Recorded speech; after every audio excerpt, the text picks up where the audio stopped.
একদল অসৎ, ঠগ, জোচ্চোর, বাটপার, ভণ্ড, প্রতারক, মিথ্যুকদের কবলে পড়েছিল বাংলাদেশ ক্রিকেট।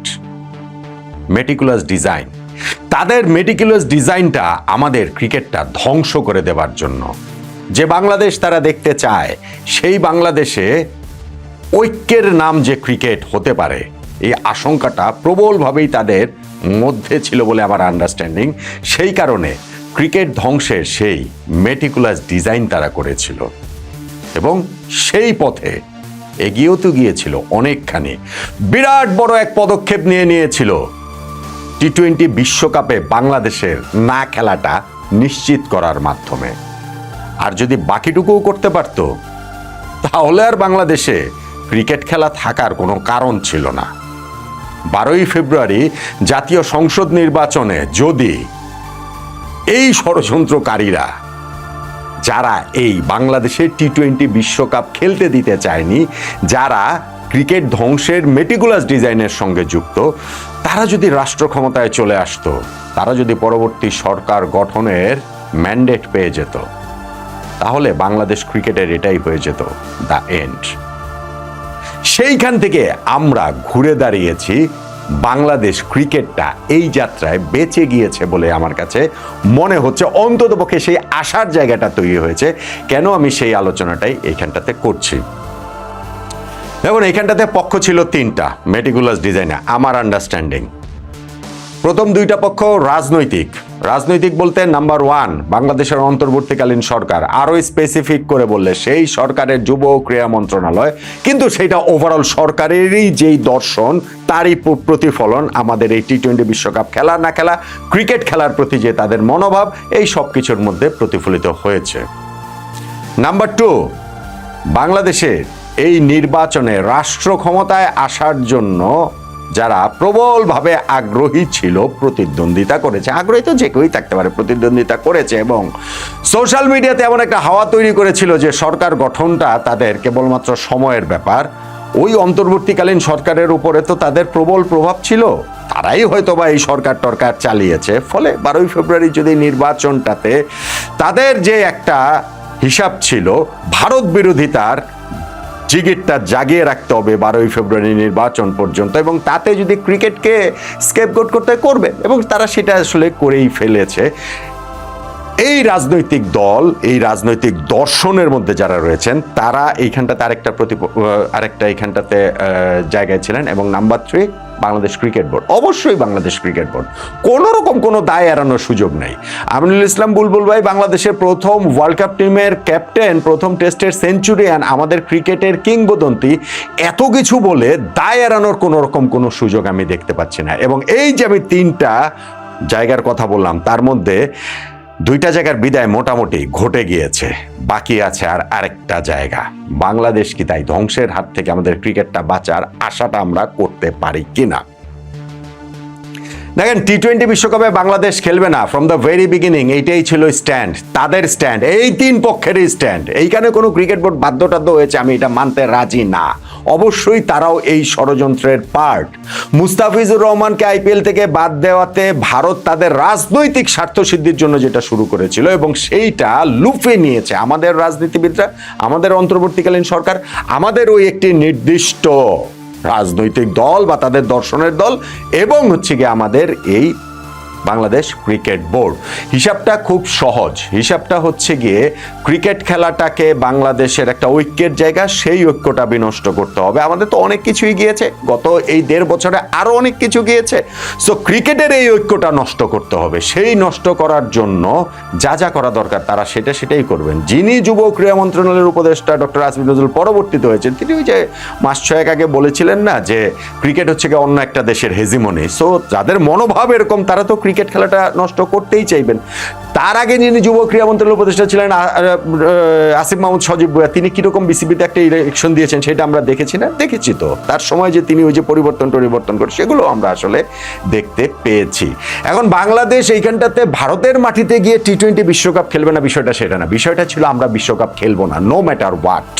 এবং মাঝখান দিয়ে পাকিস্তান ক্রিকেট বোর্ড, পাকিস্তান সরকার, যেই সব কিছু হয়েছে না, সবকিছু নাটক, সবকিছু ড্রামা। খুব সিম্পল আমি 2টা কথা বলি, খুব সিম্পল 2টা কথা।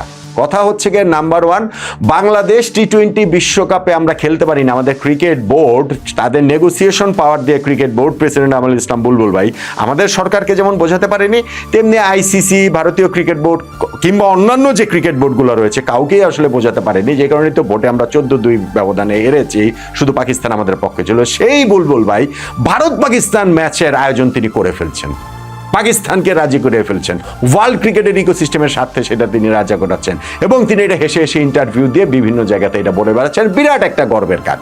বাংলাদেশ ওয়ার্ল্ড কাপে খেলতে পারে নাই, ওইটা তিনি রাজি করাতে পারেন, কিন্তু পাকিস্তানের রাজি করিয়েছেন ভারতের বিপক্ষে, এইটা নাকি বিরাট একটা গর্বের কাজ। এই আমি একটা কথা বললাম। এবং আরেকটা জিনিস, পাকিস্তানের পার্সপেক্টিভ থেকে, এই যে পাকিস্তান ভারতের বিপক্ষে ম্যাচ খেলবে না বলে যে থ্রেট করেছিল, বাংলাদেশকে যখন টি-20 ওয়ার্ল্ড কাপ থেকে বাদ দিয়ে দিচ্ছে, তখন পাকিস্তান যদি বলতো বাংলাদেশকে বাদ দিলে ভারতের বিপক্ষে ম্যাচ আমরা খেলবো না, তাহলেও বাংলাদেশ টি-20 ওয়ার্ল্ড কাপ থেকে বাদ হতো না, তাহলেও টি-20 ওয়ার্ল্ড কাপ থেকে আইসিসি বাংলাদেশকে বাদ দিত না, আইসিসি অত বড় ঝুঁকি নিত না।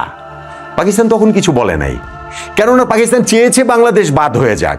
কেননা ওই পাকিস্তান তাদের রাজনৈতিক দর্শন, আমাদের এই রাজনীতিবিদরা যারা এই যে নির্বাচনকে সামনে রেখে করেছেন তাদের রাজনৈতিক দর্শন, এবং সেইটার সঙ্গে এখনকার ক্রিকেট বোর্ডও যখন এলাই করেছে, এক হয়েছে, ফলে তাদের জন্য বাংলাদেশের বাদ হয়ে যাওয়াটা দরকার ছিল, তাদের জন্য এই ক্রিকেট ধ্বংস করাটা আসলে দরকার ছিল। কিন্তু এইখানে যেই ঘটনাটা ঘটেছে, 12ই ফেব্রুয়ারি যেই নির্বাচন হয়েছে, জাতীয় সংসদ নির্বাচন, সেইখানটাতে জনতার রায়ে তাদের ওই ষড়যন্ত্রের প্রতিফলন ঘটে নাই। তারা যাদেরকে চেয়েছিলেন রাষ্ট্র ক্ষমতায় আসুন, তারা আসেন নাই। ফলে এখন যে নতুন সরকার গঠিত হবে, সেইখানটাতে তারা ওই ক্রিকেট ধ্বংসের মেটিকুলাস ডিজাইনটা সামনে এগিয়ে নিয়ে যাওয়ার আর কোনো সুযোগ নাই। অন্তর্বর্তীকালীন সরকার মাইনাস, ওই যে একটা রাজনৈতিক গোষ্ঠী যারা অন্তর্বর্তীকালীন সরকারকে প্রভাবিত করেছে, তারাই একই আসলে শেষ পর্যন্ত, তারাও মাইনাস, মানে বিরোধী দলে মাইনাস আছে শুধু বাংলাদেশ ক্রিকেট বোর্ড। এবং বাংলাদেশ ক্রিকেট বোর্ডকেও যে মাইনাস করা উচিত, এই ক্রিকেট বোর্ডকে নিয়ে যে আসলে এগুনোর সুযোগ নাই। আমি অন্য একটা ভিডিওতে বলেছিলাম যে এই ক্রিকেট বোর্ড বাংলাদেশের ইতিহাসে সর্বকালে সবচেয়ে ব্যর্থ ক্রিকেট বোর্ড, এবং জাস্ট দুইটা দিক থেকে, একটা হচ্ছে গিয়ে তাদের সময় আমরা ওয়ার্ল্ড কাপ খেলতে পারিনি, এবং আরেকটা হচ্ছে গিয়ে যেহেতু বাংলাদেশের এই ক্রিকেট বোর্ডের নির্বাচনটা খুবই প্রশ্নবিদ্ধ ছিল, ফলে এই ক্রিকেট বোর্ড নিয়ে, নতুন সরকারের পুরনো এই ক্রিকেট বোর্ড নিয়ে এগোনোর কোনো কারণ আমি দেখতে পাই না। এখন আমাদের ক্রিকেটটা বেঁচে গেল কোন জায়গাটাতে সেটা দেখেন। যদি এখন যারা সরকার গঠন করতে যাচ্ছে তাদের কাছ থেকে তো আমরা ওই আশাটা করতে পারি যে ভারতের সঙ্গে আমাদের রাষ্ট্রীয় পর্যায়ে যোগাযোগটা স্বাভাবিক হবে, অর্থনৈতিক পর্যায়ে স্বাভাবিক হবে, কূটনৈতিক পর্যায়ে স্বাভাবিক হবে, ফলে ক্রিকেটেও যোগাযোগটাও স্বাভাবিক হবে। কিন্তু তারা যদি সরকার গঠন না করে অন্য পক্ষ সরকার গঠন করত, তাহলে এই ভারত বিরোধিতার জিগিরটা থাকতোই, তাহলে ভারত বিরোধিতা আরও উস্কে তারা দিত, তাহলে সরকারি পর্যায়ে, রাষ্ট্রীয় পর্যায়ে সেইটা সহজ হতো না আমাদেরকে এই সম্পর্কটা স্বাভাবিক করা, তাহলে বাংলাদেশ ক্রিকেট ধ্বংসই হয়ে যেত।